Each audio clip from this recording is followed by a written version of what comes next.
जय हिंद साथियों, स्वागत है आपका self study classes with Sumit Jain YouTube channel में।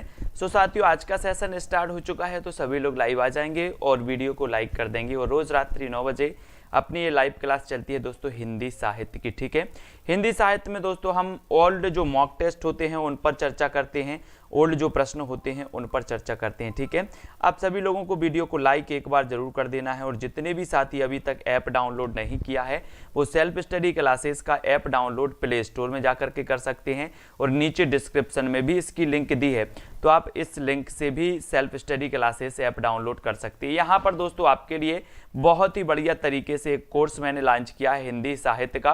तो हिंदी साहित्य का कोर्स दोस्तों ये टोटल 1500 रुपये का कोर्स है, लेकिन इसमें 300 रुपये का आपको कूपन दिया गया है ना। और इस सीमित समय के लिए दिया गया है 300 रुपये का कूपन।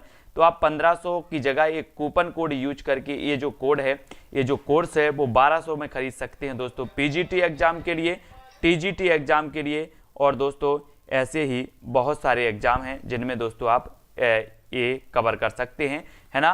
तो यहाँ पर आपको विस्तृत अध्ययन में कराया जाएगा, टिर की वीडियो भी यहाँ पर आपको मिलेंगे, नोट्स भी आपको यहाँ पर पढ़ने को मिलेंगे, लाइव क्लास के माध्यम से आपके यहाँ पर डाउट सॉल्यूशन भी किए जाते हैं। यानी कि जो पेड मेंबर होते हैं जिन्होंने कोर्स परचेस किया है उनकी एक लाइव क्लास होती है शाम को 5:30 बजे, जिसके दौरान दोस्तों हम बहुत सारी चीज़ें उसमें पढ़ते हैं। और हर टॉपिक के बाद टेस्ट भी होता है, जैसे अभी कल टेस्ट है, मतलब दोस्तों 8 बजे से ये टेस्ट होगा और ये भक्ति काल की संत काव्यधारा पर टेस्ट होगा। ठीक है, और इसका नंबर भी आपके आते हैं। तो आप दोस्तों अभी कर सकते हैं इस कोर्स को परचेस, जो दोस्तों आपके पीजीटी टीजीटी सभी एग्जामों के लिए दोस्तों ये उपयोगी होगा। हिंदी साहित्य को पूरा कवर कर रहे हैं, साथ ही व्याकरण को भी कर रहे हैं। ठीक है, तो स्टार्ट करते हैं साथियों आज का ये सेशन। सबसे पहले आज हम पढ़ेंगे दोस्तों कि प्रतिबद्ध कविता के जनक कौन माने जाते हैं। कल्पना जी, कांति जी, त्रिलोचना जी, पूनम जी, बहुत सारे साथी हैं जो टीजीटी एग्जाम की तैयारी कर रहे हैं, पीजीटी एग्जाम की तैयारी कर रहे हैं, है ना, एचपी टेट की कर रहे हैं, यूकेएलटी या फिर H TET Punjab master cadre की तैयारी कर रहे हैं। और हिंदी साहित्य के लिए दोस्तों सेल्फ स्टडी क्लासेस सबसे बेस्ट, जहां पर आपको दोस्तों रटना नहीं याद करना सिखाया जाता है, ये चीज़ आपको याद रखनी है।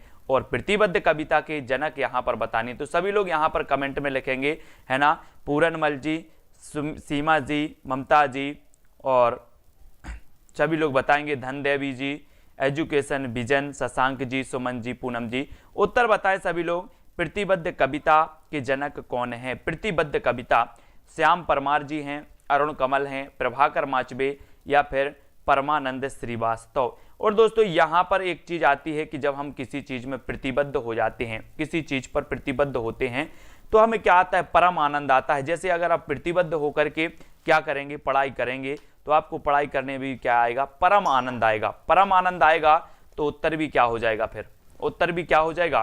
बोले सर मैं प्रतिबद्ध होकर के पढ़ाई करता हूं और मुझे परम आनंद आता है। क्या आता है, परम आनंद। तो प्रतिबद्ध कविता के जनक परमानंद होंगे कि अरुण कमल होंगे, ये आपको चयन करना है।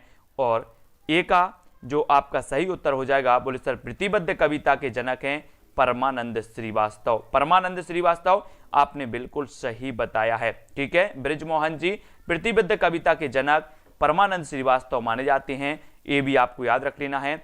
और अगला क्वेश्चन है, जिंदगी मुस्काई के रचनाकार कौन है। जिंदगी मुस्काई दोस्तों आपको पता है। बोले सर आज तो मेरी जिंदगी मुस्का गई। बोले क्यों मुस्का गई, मैंने पूछा क्यों मुस्काई है। बोले सर आज कन्हैया के दर्शन हो गए। अगर आपको भी कन्हैया के दर्शन हो जाएं तो आपकी जिंदगी भी क्या हो जाएगी, मुस्का जाएगी, है ना। तो जिंदगी मुस्काई के रचनाकार कन्हैया लाल होंगे कि राम वृक्ष बैनीपुरी होंगे। आपको चयन करना है जिंदगी मुस्काई। दोस्तों आपको पता है, आपको क्या पता है।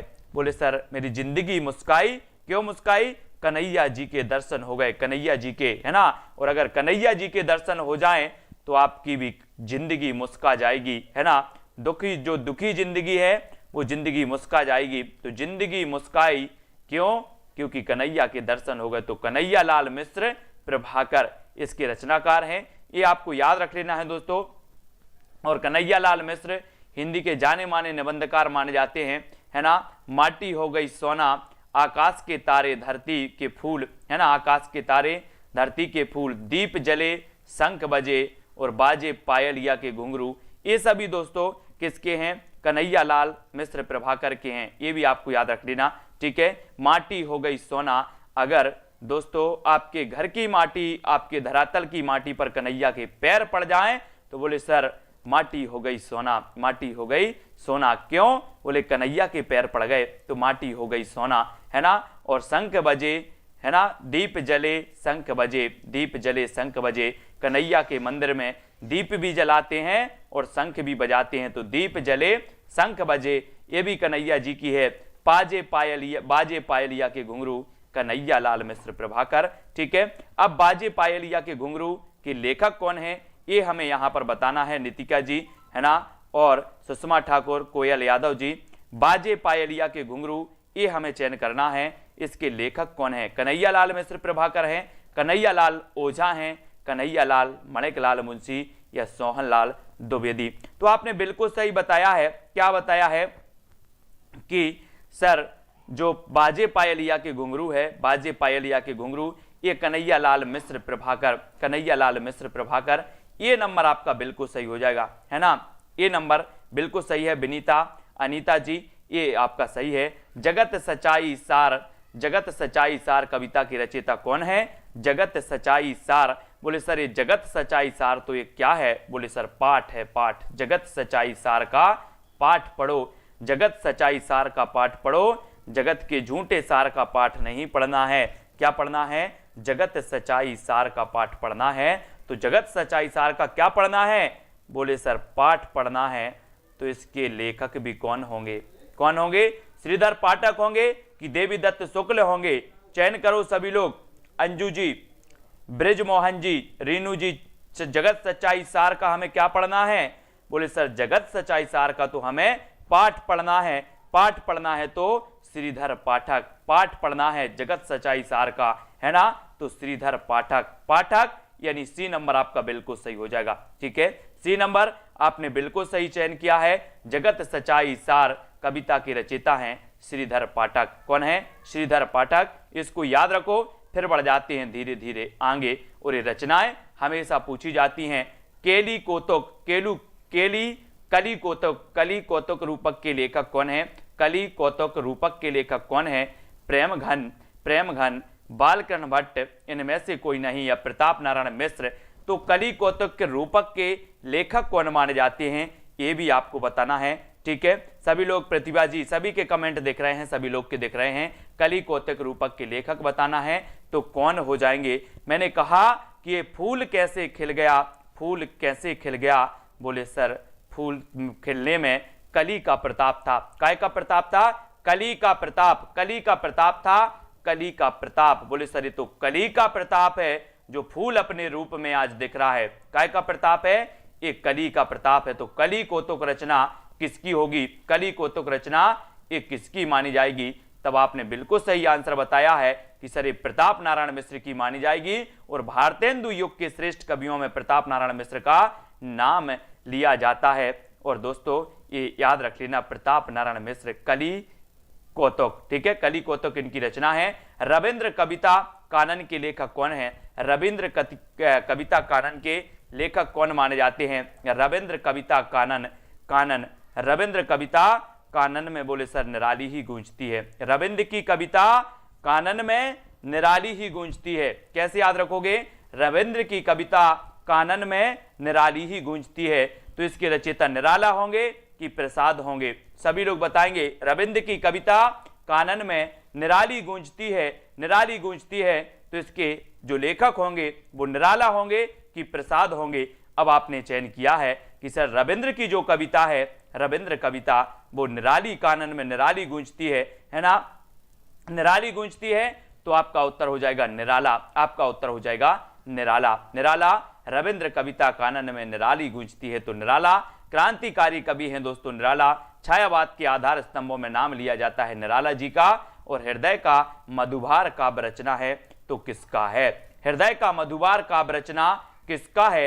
ये रचना किसकी है ये बतानी। हृदय का मधुभार, हृदय का मधुभार, ये काव्य रचना किसकी मानी जाती है? हृदय का मधुभार। बोले सर हम हृदय से आभार करना चाहते हैं। मैंने बोला किसका? बोले शुक्ल जी का। कि शुक्ल जी ने हिंदी साहित्य को व्यवस्थित रूप प्रदान किया। आप सभी लोग शुक्ल जी को हृदय से आभार व्यक्त करो, है ना। हृदय का मधुबार, हृदय का मधुबार, बोले शुक्ल जी का हम आभार प्रकट करना चाहते हैं। नहीं तो आज जितना आज व्यवस्थित पढ़ रहे हैं उतना हम पढ़ नहीं पाते, है ना, क्योंकि हिंदी साहित्य बिखरा पड़ा था और आचार्य शुक्ल ने इसको व्यवस्थित किया, इसको व्यवस्थित किया। तो हम आचार्य शुक्ल का क्या करेंगे, हृदय से आभार करेंगे। तो हृदय का मधुबार, ये रचना, काव्य रचना किसकी होगी, किसकी होगी, शुक्ल की होगी, शुक्ल की, यानी ये नंबर आपका बिल्कुल सही हो जाएगा। हृदय का आभार है बोले शुक्ल जी आपके लिए, है ना, क्योंकि आपने हिंदी साहित्य के इतिहास को व्यवस्थित किया। रस मीमांसा नामक आलोचना पुस्तक के लेखक कौन है, रस मीमांसा, रस मीमांसा ये लेखक कौन माने जाते हैं, सभी लोगों को बताना है, सभी लोग बताएंगे उत्तर क्या हो जाएगा, है ना। बोले रस मीमांसा नामक आलोचना पुस्तिका के लेखक, ये बहुत ही बढ़िया है। रस मीमांसा कई बार पूछी जाती है ना, और पूछी जाती है तो रश्मिमांसा के रचनाकार, ये आलोचना है दोस्तों रश्मिमांसा, है ना, और इसके रचनाकार कौन है, आचार्य रामचंद्र शुक्ल, आचार्य रामचंद्र शुक्ल जी हैं, यानी सी नंबर आपका बिल्कुल सही हो जाएगा, सी नंबर आपका सही हो जाएगा। और जिन भी साथियों ने अभी तक कोर्स परचेस नहीं कर पाए हैं वो कोर्स परचेस कर सकते हैं कांटेक्ट करके। दोस्तों आप कोर्स परचेस जरूर करें, ये सबसे कम कोर्स की प्राइस मैंने यहां पर रखी आप लोगों के लिए, है ना, आप लोगों के ही कहने पर इस प्राइस को सबसे कम रखा गया है ना। रखने को तो मैं भी रख सकता था 4000 5000, लोगों ने 4000 5000 रखी है, लेकिन आप लोगों के कहने पर मैंने कितनी रखी है, मात्र 1500 रुपए, और उसमें भी आपको 300 रुपए का कूपन भी दिया है ना। तो इस प्रकार से जिन भी साथियों को ये कोर्स परचेस करना है, व्यवस्थित पढ़ना है, अच्छे से पढ़ना है, क्रमबद्ध पढ़ना है, टेस्ट सीरीज लगा के पढ़ना है, तो आप अभी ज्वाइन कर सकते हैं, अभी परचेस कर सकते हैं इस कोर्स को। सेल्फ स्टडी क्लासेस के ऐप को डाउनलोड कर ले, सबसे पहले तो ऐप डाउनलोड करेंगे दोस्तों, वहां पर आपको कोर्स भी मिलेगा। तो जिन भी साथियों को ये कोर्स परचेस करके पढ़ना है वो कांटेक्ट भी कर सकते हैं। निम्न में से किस आलोचना ग्रंथ के लेखक का नाम सही नहीं है, बोले रश्मिमांसा, कबीर मीमांसा, तुलसी काव्य मीमांसा, निराला की साहित्य साधना। तो यहां पर तो अब भी पढ़ा है हमने, बोले सर रश्मिमांसा, रश्मिमांसा, रश्मिमांसा के लेखक तो कौन है, रश्मिमांसा के लेखक तो रामचंद्र शुक्ल जी हैं, ये हजारी प्रसाद द्विवेदी, ये तो गलत है, गलत है। कबीर मीमांसा रामचंद्र तिवारी की है, तुलसी काव्य मीमांसा उदय भानु सिंह की है, निराला की साहित्य साधना भाग 1 और 2 रामविलास शर्मा की है, ठीक है। तो इनको भी हमें याद रखना है दोस्तों। लिखा तो पुस्तकों में भी बहुत कुछ है, लिखा तो पुस्तकों में भी बहुत कुछ है, लेकिन याद करवा दे ऐसा चैनल सिर्फ सेल्फ स्टडी क्लासेस है, जहां पर आपको रटना नहीं सिखाया जाता, जहां पर आपको याद करवाया जाता है ना। सिर्फ आपको वीडियो देखते रहना है।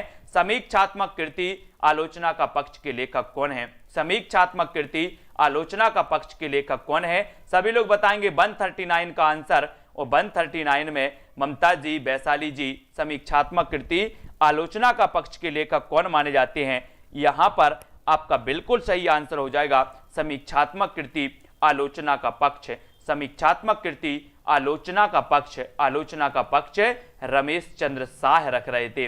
बोले सर आलोचना का पक्ष रमेश चंद्र शाह रख रहे थे, तो ये आलोचना का पक्ष ये समीक्षात्मक कृति है, और ये किसकी है, रमेश चंद्र शाह की है, रमेश चंद्र शाह, यानी सी नंबर आपका बिल्कुल सही हो जाएगा, सी नंबर बिल्कुल सही टिक लगाया है अनुपम जी, कोयल जी। और यहां पर बढ़ते हैं कि इनमें से कौन सा समूह है आचार्य रामचंद्र शुक्ल की रचनाओं को दर्शाता है, यानी कि शुक्ल की कौन सी रचनाएं हैं, कौन से समूह में आचार्य शुक्ल की रचनाओं को यहां पर बताया गया है। प्रश्न क्रमांक 140 में ममता जी, कल्पना, प्रीति जी सभी लोग आंसर देंगे, इनमें से कौन सा समूह आचार्य रामचंद्र शुक्ल की रचनाओं को दर्शाता है। तो आपका राइट आंसर क्या हो जाएगा, हिंदी साहित्य का इतिहास, चिंतामणि, रश्मिमांसा, त्रिवेणी, कौन सा आंसर सही होगा, कौन सा ऐसा विकल्प है जो शुक्ल जी की रचनाओं को दर्शाता है। और आपने चयन किया है 140 का आंसर चेतना शर्मा जी, सतीश कुमार जी, आदेश देवी जी, 140 का आंसर बताना है। बोले सर रामचंद्र शुक्ल जी श्रेष्ठ आलोचनाकार माने जाते हैं, रामचंद्र शुक्ल जी के बारे में तो मैं बहुत परिचित हूँ। हिंदी साहित्य का इतिहास, चिंतामणि, चिंतामणि, रश्मिमांसा, रश्मिमांसा और त्रिवेणी, रश्मिमांसा और त्रिवेणी, ये जो रचना है, ये जो रचनाएं हैं दोस्तों, ये किसकी हैं? ये रचनाएं रामचंद्र शुक्ल जी की हैं। चिंतामणि, चिंतामणि, रश्मि मानसा और त्रिवेणी, ये रचनाएं मानी जाती हैं किसकी? रामचंद्र शुक्ल की। हम जब रामचंद्र शुक्ल के बारे में पढ़ते हैं तो हमें पता लगता है, ऐसा लगता है रामचंद्र शुक्ल जी की दोस्तों टिप्पणियों को देखकर, रामचंद्र जी के कथनों को देखकर ऐसा लगता है कि सारे हिंदी साहित्य की चिंता केवल एक व्यक्ति को थी, और वो व्यक्ति कौन था? रामचंद्र शुक्ल। चिंता थी तो इन्होंने चिंतामणि भी लिखी, है ना, चिंतामणि की भी रचना की। और दोस्तों बोले रस की भी मनसा हुई, रस की भी मनसा हुई कि मेरी भी आलोचना करते रामचंद्र शुक्ल। तो रश्मि मानसा और त्रिवेणी, हिंदी साहित्य का इतिहास, ये सारी रचनाएं दोस्तों किसकी मानी जाती है? शुक्ल जी की। और यहां पर बताना है बोलगा से गंगा, बोलगा से गंगा, ये रचना किसकी है? बोले सर राहुल जी ने बोलगा से गंगा तक की यात्रा की थी। बोलगा से गंगा तक की यात्रा किसने की थी? बोले सर राहुल सांकृत्यायन ने की थी। किसने की थी? बोलगा से गंगा। एक कई बार पूछी गई है ना। हाँ, सूर तुलसी जायसी आते हैं त्रिवेणी में। बहुत बढ़िया सतीश जी। बोलगा से गंगा किसकी रचना है? बोलगा से गंगा। और आपने बताया है कि सर जो बोलगा से गंगा रचना है, ये रचना ना तो श्याम सुंदर दास की है, न सरदार पूर्ण सिंह की, न डॉक्टर नगेंद्र की। ये रचना तो राहुल सांकृत्यायन की है, राहुल सांकृत्यायन की है। यानी सी नंबर आपका बिल्कुल सही हो जाएगा। सी नंबर जो आपने चयन किया है वो आंसर आपका बिल्कुल सही है। फिर बढ़ जाते हैं दोस्तों आगे। बोलगा से गंगा, है ना, सतमी के बच्चे भी इनकी रचना है ना। यहां पर आपको बताना है साथियों, ये उत्तर है स्त्री विमर्श पर आधारित औरत की बोली कृति की रचनाकार कौन है? औरत की बोली कृति की रचनाकार कौन है? तो सभी लोग बताना है स्त्री विमर्श पर आधारित औरत की बोली कृति की रचनाकार कौन है? तो हमने कई बार आपको बताया है। बोले सर स्त्री की बोली तो, औरत की बोली तो कैसी होनी चाहिए?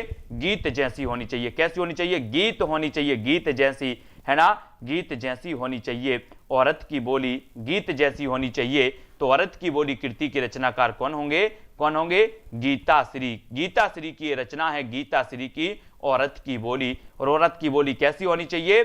गीता जैसे, गीत के जैसी होनी चाहिए। ऐसा लगे कि जैसे गीत गुनगुना रही है ना। बहुत सारे लोग हैं, कुछ लोग परेशान होंगे अपनी अपनी पत्नियों से, कुछ लोग पत्नियां परेशान होंगी अपने अपने पतियों से। इसलिए बोलता हूं कि औरत की बोली गीत जैसे होनी चाहिए, और पति की बोली संगीत जैसे, है ना। तो ये जो है मेल चलता रहेगा। अपन ने आज 5 वाली क्लास में पढ़ी थी कि सर पंडित पंडितानी जो रचना है गिरजा कुमार जी की, पंडित पंडितानी, है ना, ये अनमेल विवाह पर आधारित है। तो ऐसे ही औरत की बोली गीत सरी, है ना, गीत जैसी होनी चाहिए। ऐसे याद रखो। वह सफरता की मुकाम था कृति की लेखिका कौन है? ये आपको बताना है। तो मैत्रेयी पुष्पा, मृदुला गर्ग, उषा प्रियंवदा या फिर प्रभा केतान। वह सफरता की मुकाम था, ये बताना है। बोले वह सफरता की मुकाम था, मुझे पता ही नहीं चला। मैंने बोला क्यों पता नहीं चला? बोले सर मैं मित्रों के साथ था, और मित्रों के साथ मैंने इतनी मस्ती की कि मुझे पता ही नहीं चला कि वह सफर था कि मुकाम था। दोस्तों आपको पता होगा जब आप कहीं जाते हो और जब आपके अच्छे मित्र, परम मित्र जब मिल जाते हैं और किसी चीज का आप कहीं का सफर कर रहे होते हैं, तो आपको सफर पता नहीं चलता और लास्ट में आप बोलते हो कि अरे यार इतना लंबा सफर कैसे कट गया, पता भी नहीं चला। ऐसे ही है कि भाई सफर था कि मुकाम था, पता ही नहीं चला। क्यों पता नहीं चला? क्योंकि मित्रों के साथ थे तो मैत्रेयी पुष्पा, है ना। और दोस्तों अगर मैत्रेयी के पुष्प आप बोगे, है ना, मित्र अगर आपके साथ हैं तो सफर और मुकाम आपको पता नहीं चलेगा, है ना। तो ये नंबर आपका बिल्कुल सही होगा। यहां पर श्रृंखला की कड़ियां की मुख्य वस्तु है तो कौन सी है? स्वाधीनता आंदोलन, दलित विमर्श, आदिवासी विमर्श, स्त्री विमर्श। श्रृंखला की कड़ियां बताना है। ये इसकी जो मुख्य वस्तु है वो कौन सी है? इसकी मुख्य वस्तु कौन सी है? सभी लोग बताएंगे 144, और 144 में आपका जो उत्तर हो जाएगा वो हो जाएगा, बोले सर श्रृंखला की कड़ियां ये स्त्री विमर्श पर आधारित है, ये स्त्री विमर्श पर आधारित है ना। श्रृंखला की कड़ियां स्त्री विमर्श पर आधारित है। इसकी मुख्य वस्तु स्त्री विमर्श है। श्रृंखला की कड़ियां ये महादेवी वर्मा जी की, दोस्तों याद रख लेना, ये संग्रह है, श्रृंखला की कड़ियां, इनका ये निबंध संग्रह माना जाता है, श्रृंखला की कड़ियां, और स्त्री विमर्श इसकी मुख्य वस्तु माना जाता है। तो डी नंबर यहां पर आपका बिल्कुल सही हो जाएगा। ठीक है, अब हिंदी साहित्य के इतिहास ग्रंथ हिंदी साहित्य विमर्श के लेखक कौन माने जाते हैं, यहां पर आपको चयन करना है साथियों, हिंदी साहित्य विमर्श के जो लेखक हैं वो कौन माने जाते हैं। हिंदी साहित्य इतिहास हिंदी साहित्य विमर्श के लेखक कौन माने जाते हैं, सभी लोग बताएंगे।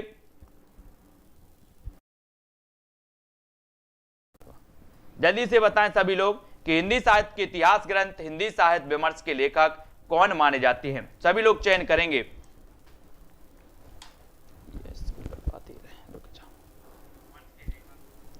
ऐसे लगा दे रहे हैं सभी लोग चयन करना है। हिंदी साहित्य के इतिहास ग्रंथ हिंदी साहित्य विमर्श के जो लेखक हैं वो लेखक हैं पद्मलाल पुन्नालाल बख्शी। कौन है? पद्मलाल पुन्नालाल बख्शी। कौन? हिंदी साहित्य के इतिहास ग्रंथ हिंदी साहित्य विमर्श पद्मलाल पुन्नालाल बख्शी। बख्शी हैं, है ना। डी नंबर आपका सही हो जाएगा, है ना। यहां पर फिर आगे बढ़ते हैं और यहां पर आते हैं हिंदी साहित्य विमर्श के लेखक कौन है। हिंदी साहित्य विमर्श के लेखक कौन है दोस्तों? आपने जीडी बख्शी का नाम सुना होगा। बख्शी, जीडी बख्शी क्या थे ये दोस्तों? क्या थे? सैनिक सलाहकार थे, आपको पता होगा। और ऐसे ही यहाँ पर विचार विमर्श करते हैं लोग उनसे। क्या करते? बख्शी जी से। जीडी बख्शी आपने फेसबुक में देखा होगा, उनका टीवी में भी देखा होगा। इनसे क्या करते? बोले सर विचार विमर्श करते हैं। तो हिंदी साहित्य विमर्श भी किसकी होगी? बख्शी की होगी। किसी बख्शी यानी पद्मलाल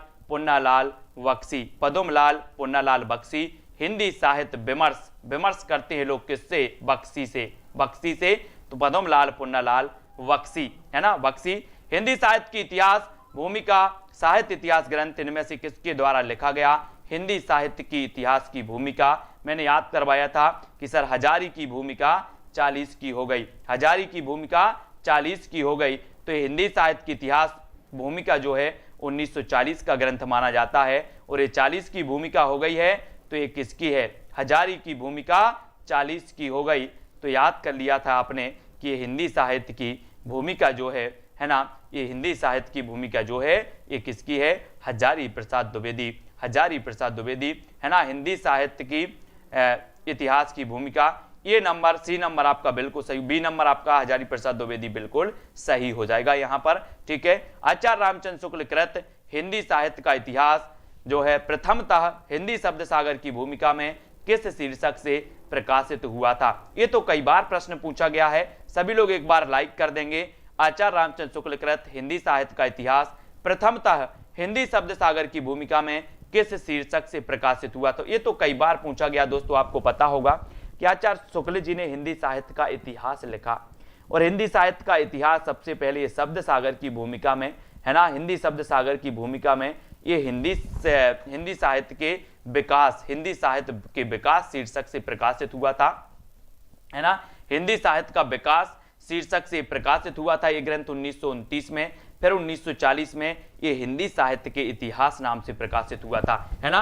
तो ये जो 1929 में प्रकाशित हुआ था हिंदी शब्द सागर की भूमिका में, ये हिंदी साहित्य के विकास नामक शीर्षक से प्रकाशित हुआ था। और ये फिर 1940 में पुनः संशोधित करके दोस्तों ये हिंदी साहित्य का इतिहास नाम से जो है प्रकाशित किया गया था। तो हिंदी साहित्य का विकास यानी सी नंबर आपका बिल्कुल सही हो जाएगा। और आचार्य जो है रामचंद्र शुक्ल जी के बारे में हमने यहाँ पर पढ़ा कि हिंदी साहित्य का इतिहास इनका हिंदी साहित्य की विकास के शीर्षक नाम से बिल्कुल। रेखा बोरा जी बहुत बढ़िया।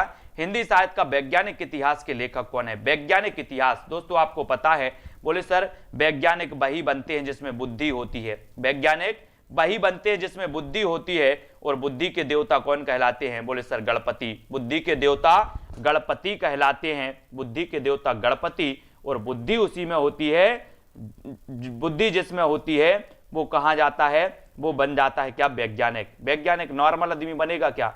बोले सर नॉर्मल नहीं बन सकता, बुद्धि जिसमें होगी वो वैज्ञानिक बनेगा। और वैज्ञानिक वही बनेगा जिसमें बुद्धि होगी। और बुद्धि के देवता हैं गणपति। तो ये वैज्ञानिक इतिहास कौन लिखेंगे? बोले सर जिसमें बुद्धि होगी, यानी कि गणपति चंद्रगुप्त, यानी बी नंबर आपका बिल्कुल सही हो जाएगा। बी नंबर हिंदी साहित्य का वैज्ञानिक इतिहास।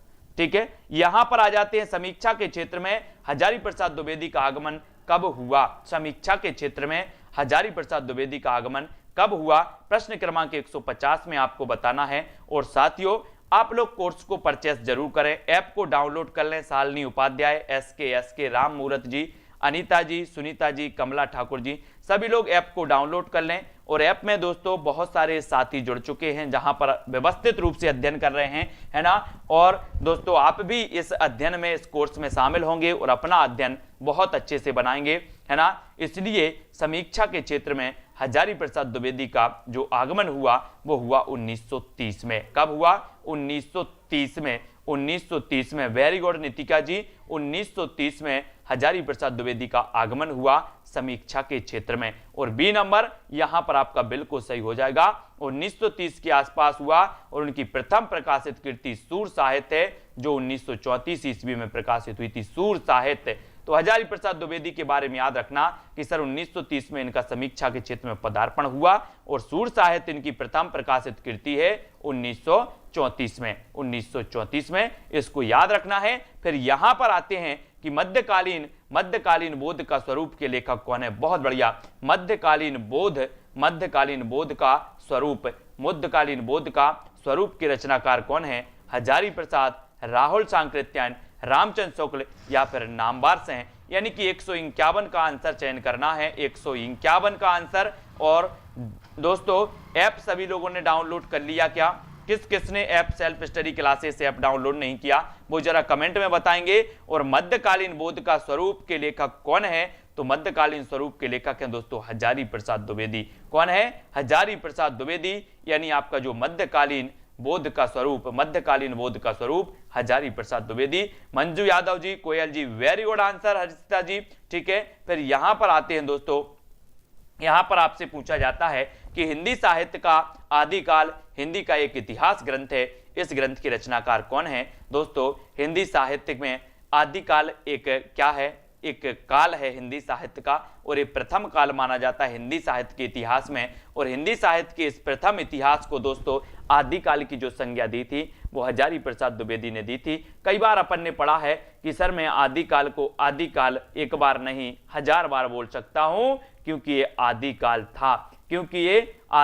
था, इसलिए आदिकाल को, हिंदी साहित्य के आदिकाल की संज्ञा दी थी किसने? हजारी प्रसाद द्विवेदी ने। और आदिकाल को हम 1000 बार बोल सकते हैं कि आदिकाल था, ये आदिकाल था। 1000 बार बोलेंगे तो हजारी प्रसाद द्विवेदी, है ना। कौन सी कृति आचार्य हजारी प्रसाद द्विवेदी की नहीं है? तो ये 153 कौन सी कृति हजारी प्रसाद द्विवेदी की नहीं है? हिंदी साहित्य का आलोचनात्मक इतिहास, हिंदी साहित्य की भूमिका, हिंदी साहित्य का उद्भव और विकास, या हिंदी साहित्य का आदिकाल। ये 4 विकल्प दिए हैं। और हिंदी साहित्य में आचार्य हजारी प्रसाद द्विवेदी का जो स्थान है दोस्तों, वो स्थान बहुत ही सर्वोच्च है। और यहां पर उनके ग्रंथ बताना है कि कौन सा ग्रंथ हजारी प्रसाद द्विवेदी का नहीं है।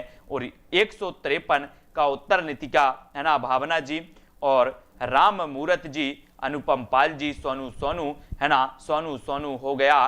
बोले सर हजारी प्रसाद द्विवेदी की नहीं है। तो कौन सी नहीं है? बोले सर हिंदी साहित्य की भूमिका है, हिंदी साहित्य का उद्भव विकास है ना, हिंदी साहित्य का आदिकाल है, ये तीनों तो हैं। ये हिंदी साहित्य का आलोचनात्मक इतिहास ये नहीं है। 1938 में ये प्रकाशित राम कुमार वर्मा जी का अधूरा ग्रंथ माना जाता है। कौन सा? हिंदी साहित्य का आलोचनात्मक इतिहास, राम कुमार वर्मा जी का ये आलोचनात्मक इतिहास है दोस्तों, इसको याद रखेंगे। और ये 1938 में प्रकाशित हुआ था, इसको भी याद रखना। ये नंबर आपका बिल्कुल सही हो जाएगा। ए नंबर हिंदी साहित्य का आलोचनात्मक इतिहास, ये राम कुमार वर्मा जी की कृति है। हिंदी साहित्य की भूमिका के लेखक कौन माने जाते हैं? प्रश्न क्रमांक 154 में हमें बताना है। अंजू जी और कांता जी, संतोष जी, सभी लोग बताएंगे। सुमन कश्यप, फटाफट से हिंदी साहित्य की भूमिका के लेखक। बोले सर बहुत बार पढ़ दिया आरती चौधरी जी। और हिंदी साहित्य की भूमिका के जो लेखक माने जाते हैं वो माने जाते हैं आचार्य हजारी प्रसाद द्विवेदी, है ना, बिल्कुल सही है। आचार्य हजारी प्रसाद द्विवेदी हिंदी साहित्य की भूमिका। बोले सर हिंदी साहित्य की भूमिका एक बार नहीं लिखी गई, हिंदी साहित्य की भूमिका तो हजारों बार लिखी गई। हिंदी साहित्य की भूमिका कितने बार लिखी गई?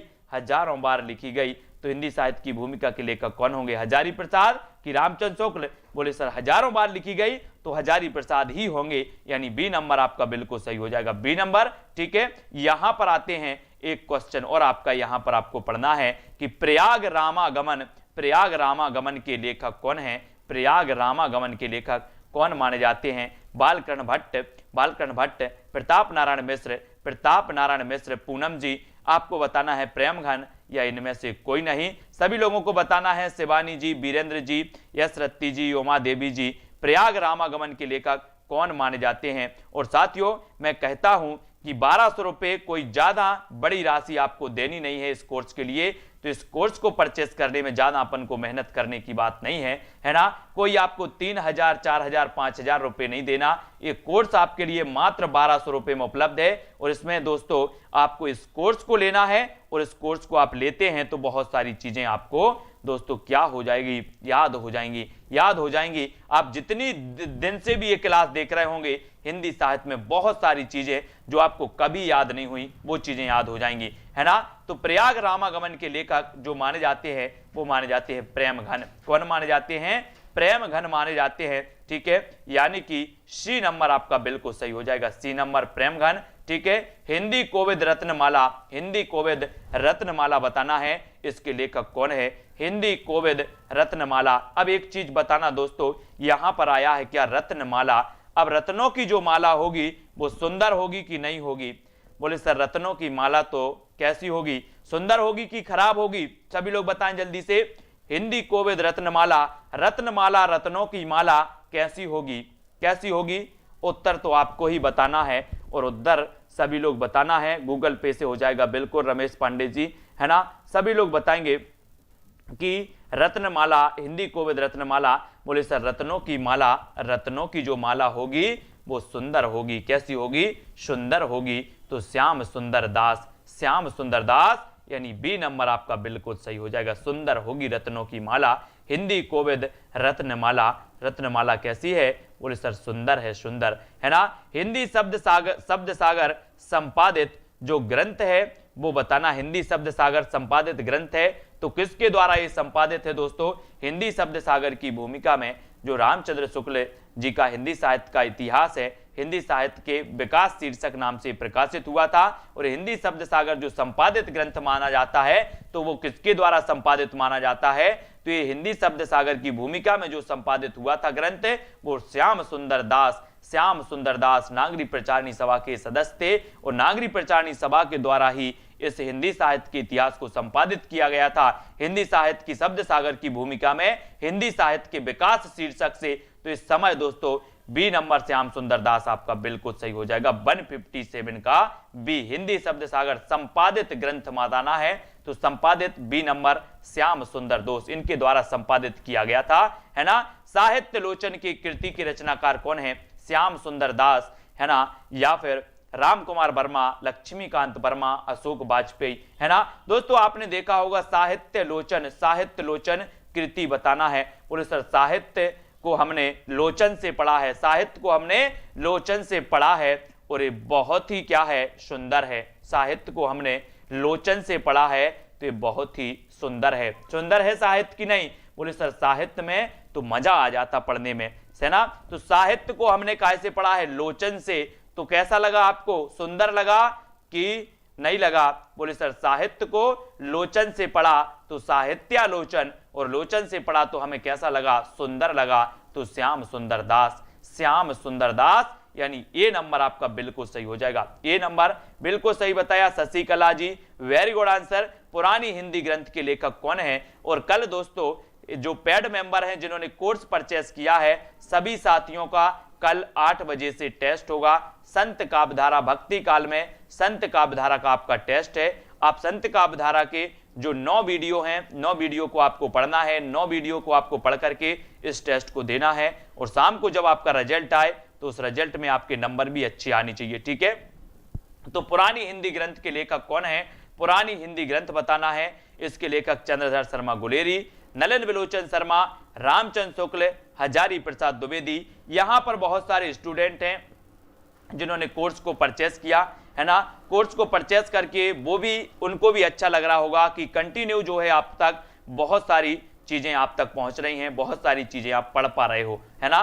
तो पुरानी हिंदी ग्रंथ के लेखक हैं, तो पुरानी हिंदी आपको पता है कि अपभ्रंश को पुरानी हिंदी किसने कहा? बोले सर अपभ्रंश को पुरानी हिंदी कहा चंद्रधर शर्मा गुलेरी ने, लेकिन साहित्यिक अपभ्रंश को पुरानी हिंदी किसने कहा?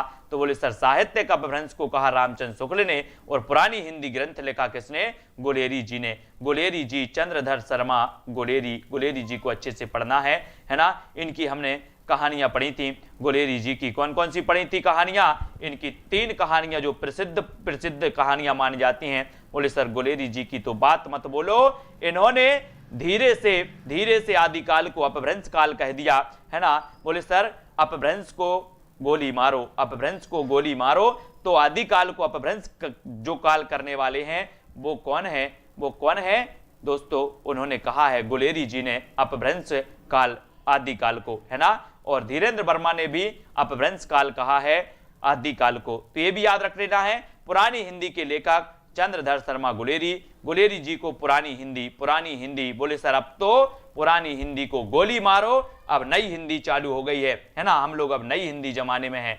तो गुलेरी जी पुरानी हिंदी, ठीक है, बिल्कुल सही। यहां पर आते हैं, वेरी गुड, हिंदी नई चाल में ढली, ये भारतेंदु ने कहा था, बहुत बढ़िया। अब यहां पर सभी लोग बताएंगे, है ना, तो उत्तर क्या हो जाएगा, है ना। बिल्कुल, निम्नलिखित में से विद्यानिवास मिश्र की कृति नहीं है, तो कौन सी नहीं है? विद्यानिवास मिश्र की कौन सी कृति नहीं है? बोले तुम चंदन हम पानी, ये तो है। मेरे राम का मुकुट भींग रहा है, ये भी है। श्रीश की याद आई, ये भी है। रस आखेटक जो है दोस्तों, ये नहीं मानी जाती। किसकी? ये विद्यानिवास मिश्र की कृति नहीं मानी जाती। ये याद रख लेना, ये किसकी है? ये कुबेरनाथ राय की है, है ना, कुबेरनाथ राय की है रस आखेटक। और ये तुम चंदन हम पानी, मेरे राम का मुकुट भींग रहा है, और श्रीश की याद आई, ये रचनाएं विद्यानिवास मिश्र जी की हैं, लेकिन ये रस आखेटक ये नहीं है। बहुत बढ़िया, है ना।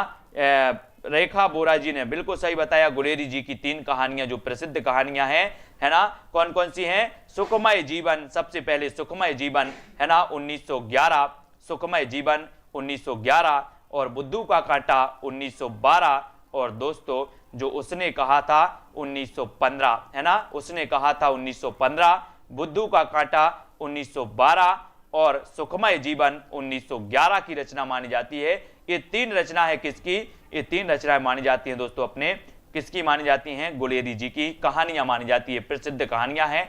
आचार्य नंदुलारे वाजपेयी को स्वष्टवादी आलोचक किसने कहा है? आचार्य नंदुलारे वाजपेयी को स्वष्टवादी आलोचक किसने कहा है?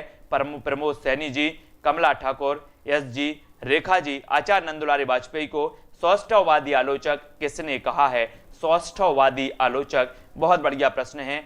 ये आलोचक कहा है दोस्तों नंदुलारे वाजपेयी को स्वष्टवादी आलोचक भगवत स्वरूप मिश्रा ने कहा है ना।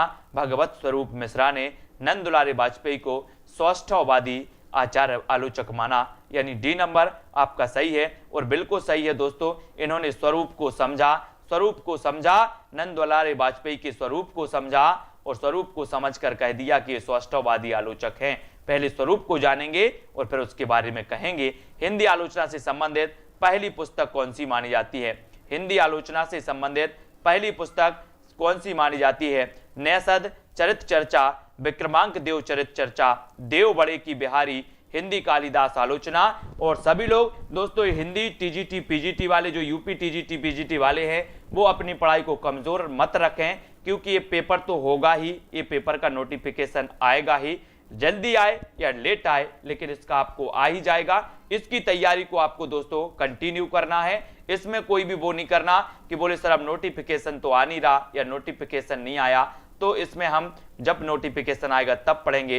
दोस्तों वो लोग आगे आपसे निकल जाएंगे जो पहले से पढ़ रहे हैं, इसलिए अपनी जो पढ़ाई की कंटिन्यू आपने किया है उसको कंटिन्यू रखें, है ना। और हिंदी आलोचना से संबंधित पहली पुस्तक है हिंदी कालिदास आलोचना। हिंदी कालिदास आलोचना ये पहली पुस्तक मानी जाती है, ये भी याद रख लेंगे, ठीक है। और हिंदी कालिदास की आलोचना, इसके लेखक हैं पंडित महावीर प्रसाद द्विवेदी। पंडित महावीर प्रसाद द्विवेदी, ये भी याद रखेंगे। यदि मैं कामायनी लिखता, इस समीक्षात्मक ग्रंथ के लेखक कौन है? ये तो कई बार पूछा गया है ना। हाँ, एसएलटी का भी पोस्टपोन हो गया, कोई बात नहीं, आप लोग पढ़ाई को कंटिन्यू रखें। यदि मैं कामायनी लिखता, इस समीक्षात्मक ग्रंथ के लेखक कौन माने जाते हैं? आचार्य रामचंद्र शुक्ल, सुमित्रानंदन पंत, नगेंद्र या फिर हजारी प्रसाद द्विवेदी। यदि मैं कामायनी लिखता, कामायनी जयशंकर प्रसाद जी का महाकाव्य है, 15 इसमें सर्ग हैं कामायनी में, 1935 इसका रचना काल माना जाता है कामायनी का।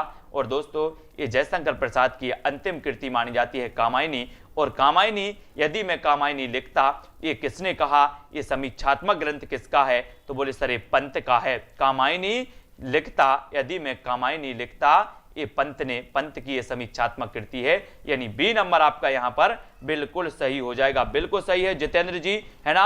अब यहाँ पर आते हैं, महाकवि सूरदास किसकी आलोच्य कृति है? महाकवि सूरदास, महाकवि सूरदास। बोले सर सूरदास जी ने नंद के पुत्र कृष्ण का वर्णन किया है।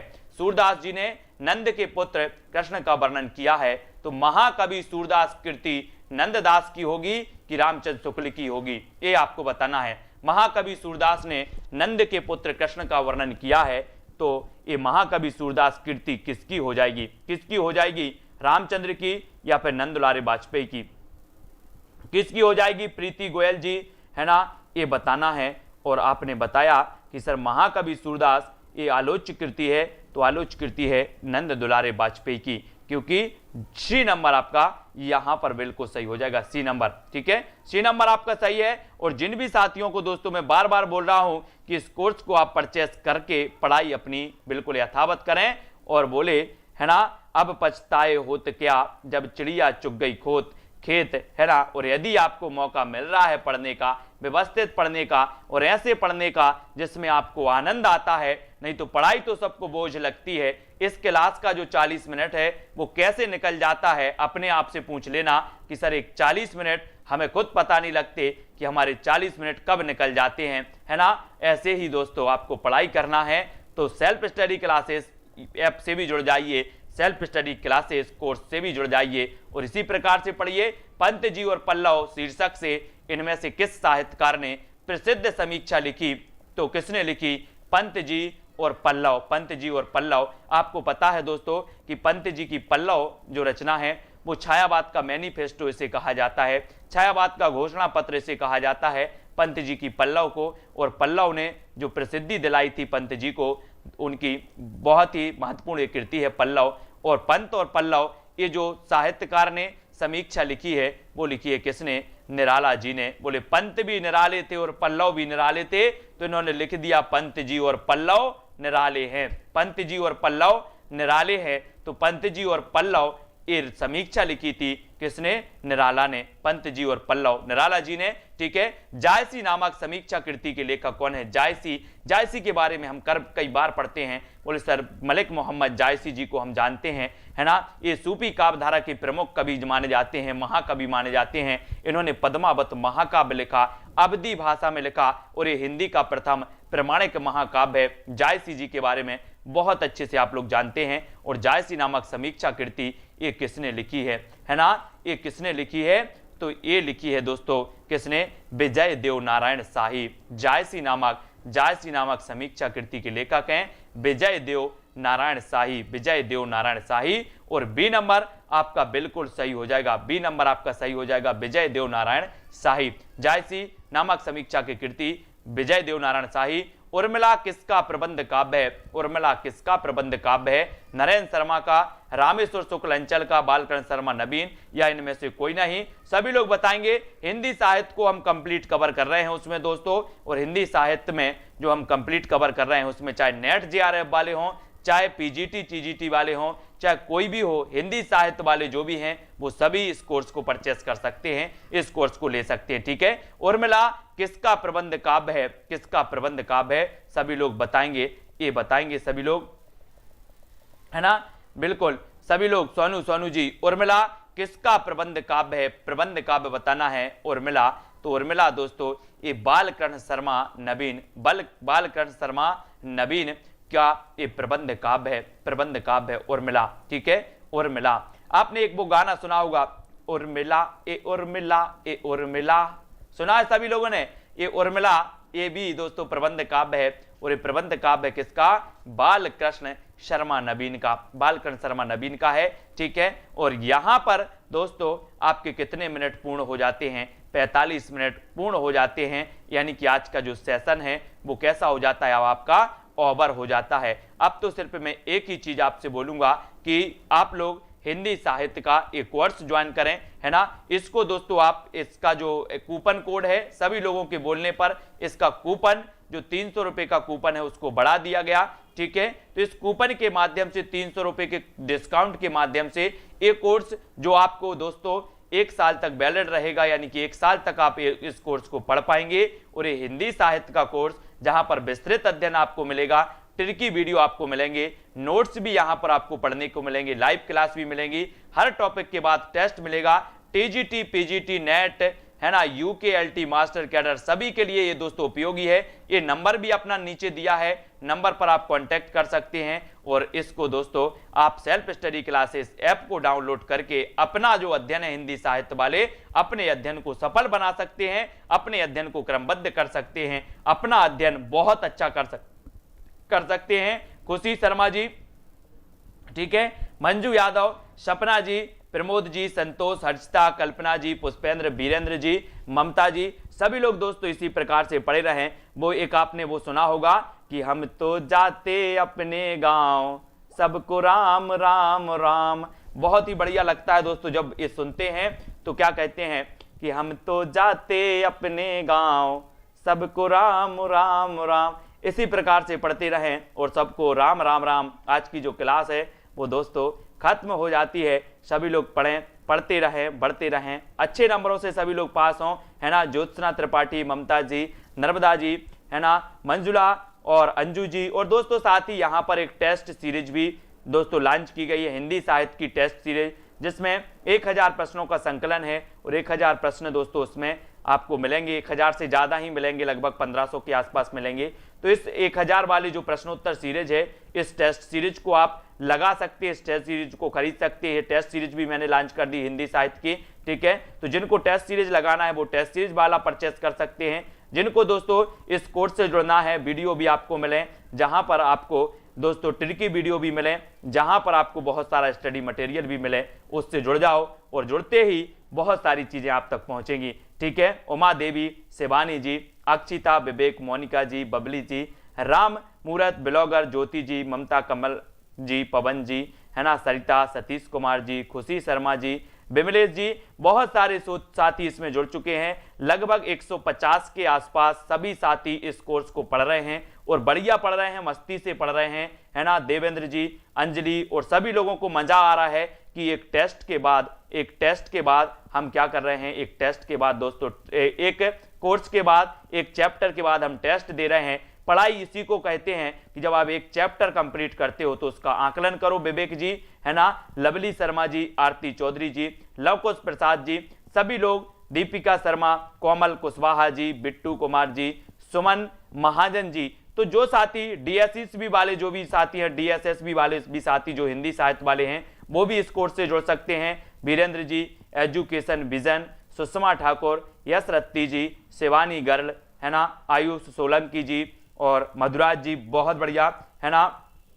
और ठीक है, राम जी, ठीक है, गीता जी, राम गुरत जी, पूनम जी, सीमा, सिद्धर मोर जी, रेखा टाइक जी, रमेश जी, देवेंद्र कुमार जी, प्रदीप शर्मा जी, सभी लोग इसी प्रकार से जुड़े रहेंगे और वीडियो को लाइक और शेयर जरूर करते रहेंगे। ठीक है, आरती चौधरी, रीनू जी, वंदना मिश्रा, अनुज रानी जी, प्रदीप शर्मा जी, है ना, आरती जी, वेरी गुड, ब्लॉगर जी, और सीमा जी, खुशी नगर, ठीक है, दीपिका कुमार जी और चेतना शर्मा जी,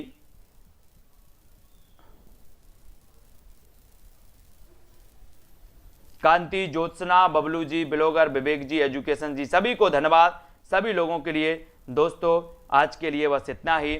जय हिंद।